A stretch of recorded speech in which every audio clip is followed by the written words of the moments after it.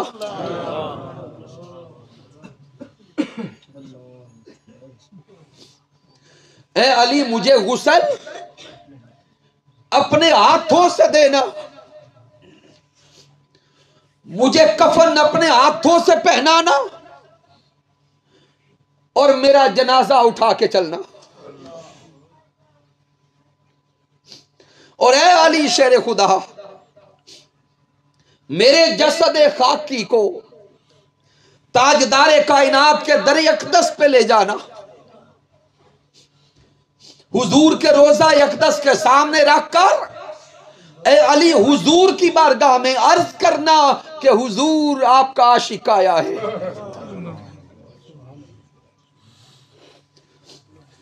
حضور آپ کا دیوانہ آیا ہے۔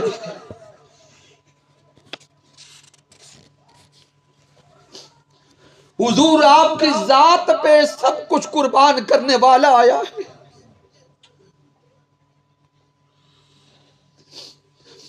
اب یہ ساری باتیں ایک گھر کے اندر کی ہیں، ایک کمرے کے اندر کی ہیں۔ سامعین محترم، دل پہ ہاتھ رکھ کے بتائیے گا، اپنی زندگی کے آخری لمحات میں کوئی اپنوں کو بلاتا ہے یا غیروں کو بلاتا ہے؟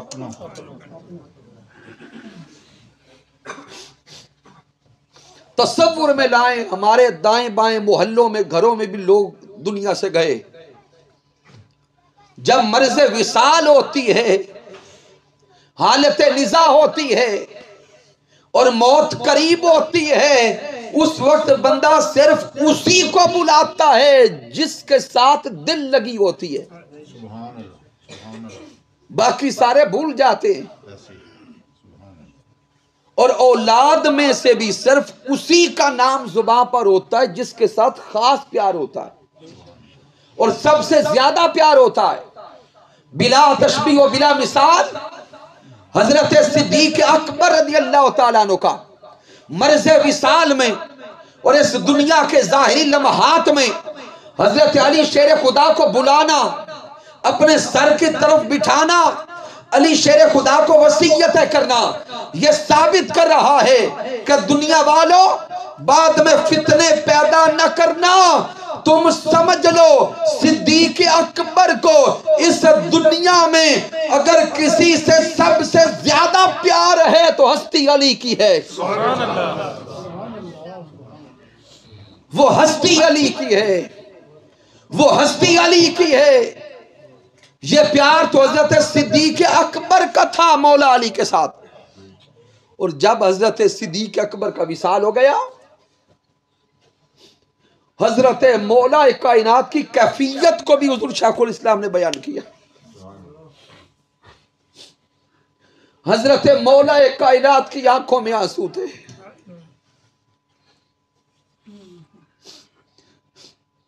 ساتھ حضرت علی شیر خدا غسل دے رہے تھے، کفن پہنا رہے تھے. اور جب حضرت صدیق اکبر کا جنازہ اٹھایا گیا، حضرت مولا کائنات چل رہے تھے اور علی شیر خدا کے الفاظ یہ تھے کہ دنیا والوں اس ہستی کی قدر کرتے رہنا، آج محبوب کی امت کا سب سے اچھا فرد اٹھ گیا ہے.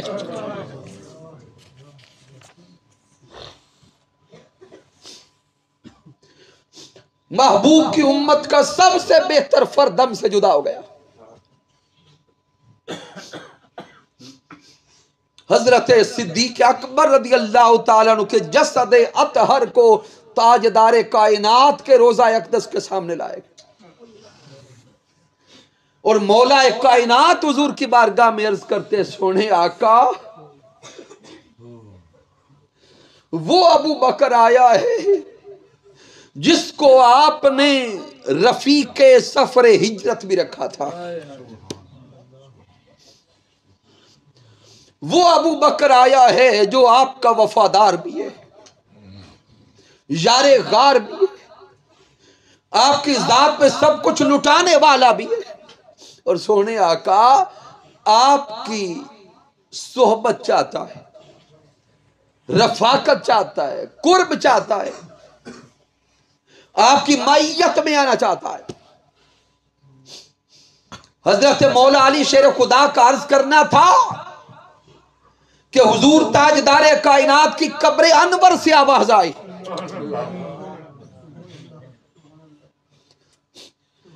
روضہ اقدس کا دروازہ کھل گیا اور قبر انور سے آواز آئی، ادخل الحبیب الی الحبیب. ارے دیر نہ کرو، ایک حبیب کو دوسرے حبیب سے ملا دو. دروازہ کھل گیا اور حضرت صدیق اکبر رضی اللہ تعالیٰ عنہ کو حضور کے پہلو میں لٹا دیا گیا.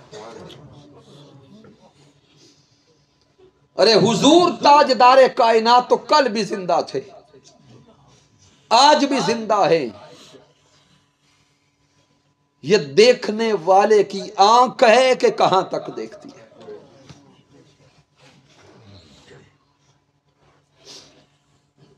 اور آج بھی اللہ کی عزت کی قسم کھا کے کہتا ہوں، حضور کے در اقدس پہ جا کر زبان سے بولنا تو کجا، وہاں بیٹھ کر حضور کی بارگاہ میں طلب کر کے تو دیکھیں. اللہ کی عزت کی قسم، وہ مراد آپ کے دل میں ہوتی ہے در مصطفیٰ سے نصیب ہو جاتا ہے، نصیب ہو جاتا ہے. درجنوں تجربات ایسے ہیں. اور ابھی آج کل وہ ایک بابے کی باتیں چل رہی ہیں، شاید دیکھا ہوگا کسی نے. وہ بابا کہتا ہے پاکستان سے گیا ہوں اور ریاض الجنہ حاضری دینا چاہتا ہوں، میرے پاس وہ موبائل نہیں جس کے اندر ایپ آ سکے. تو لوگ جن کے پاس وہ ایپس ہیں وہ ایک بار جاتے ہیں، میں بغیر سب کچھ دنیا کے سہارے کے 2 بار گیا. اس بابے سے کسی نے پوچھا بھی کیسے چلے گئے؟ یہاں پر تو وہ جو کھڑے ہیں بار بار موبائل دیکھتے ہیں، پھر اس کے اندر حاضری کا اذن دیکھتے ہیں، اس کے بعد جانے دیتے ہیں. تو وہ کہتا ہے اس بات کا مجھے نہیں پتا وہ دیکھتے ہیں یا نہیں دیکھتے، مجھے دیکھنے والے نے دیکھا ہے۔ میں نے تو حضور کی بارگاہ میں عرض کی سونیا میں بڑا سادہ ہوں، میرے پلے کچھ نہیں، بس من بلال ہے۔ اللہ کی عزت کی قسم وہاں پہ آپ جا کے بیٹھ کے دیکھیں، حضور تاجدار کائنات ایسی مہمان نوازی کرتے، حضور بھوکا نہیں رہنے دیتے۔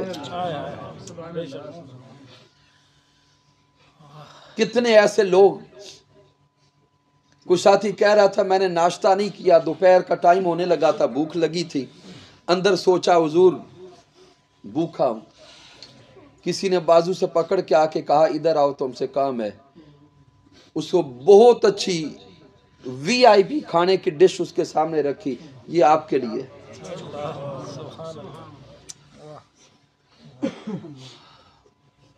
اور جو گئے ہیں اللہ انہیں بار بار جانا نصیب فرمائے، جو ابھی تک نہیں گئے وہ طلب میں ہیں، وہ طلب میں ہیں، اور جو گئے ہیں وہ تڑپ میں ہیں۔ اللہ اور یہ ایسی تڑپ ہے سو جائیں تب بھی تڑپ جاگتی رہتی ہے۔ سبحان اللہ سبحان اللہ۔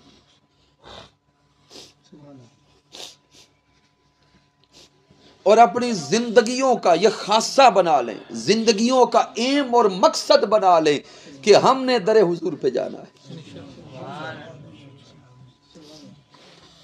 ہم نے در حضور پہ جانا ہے۔ تحریک منہاج القرآن کی رفاقت، ماہ فروری ہے سر پر، اور ماہ فروری ہمارے قائد کی سالگرہ کا مہینہ ہے، تو ماہ فروری کے لیے ابھی سے کوشش کریں، رفاقت سازی مہم کو لانچ کریں، اپنے دوستوں کو اپنے ساتھیوں کو رفیق بنائیں، اور اس قافلہ عشق مصطفیٰ میں اپنے رفقا کو ساتھی بنائیں۔ باقی حضور شیخ الاسلام کے نظریات بیانات جو اس قائد نے فرمایا تھا، آنے والا ہر دن حضور شیخ الاسلام کے جملوں کو ثابت کر رہا ہے، اس میں چاہے کوئی الٹا لٹک جائے، جو اس قائد نے فرما دیا ہے اس سے ہٹ کے نہ کچھ ہو چکا ہے، نہ ہو رہا ہے، نہ ہوگا۔ تو جب کسی قائد کو، کسی راہبر کو، کسی لیڈر کو اتنا آزما لیا تو اس سے آگے کیا آزمانا ہے؟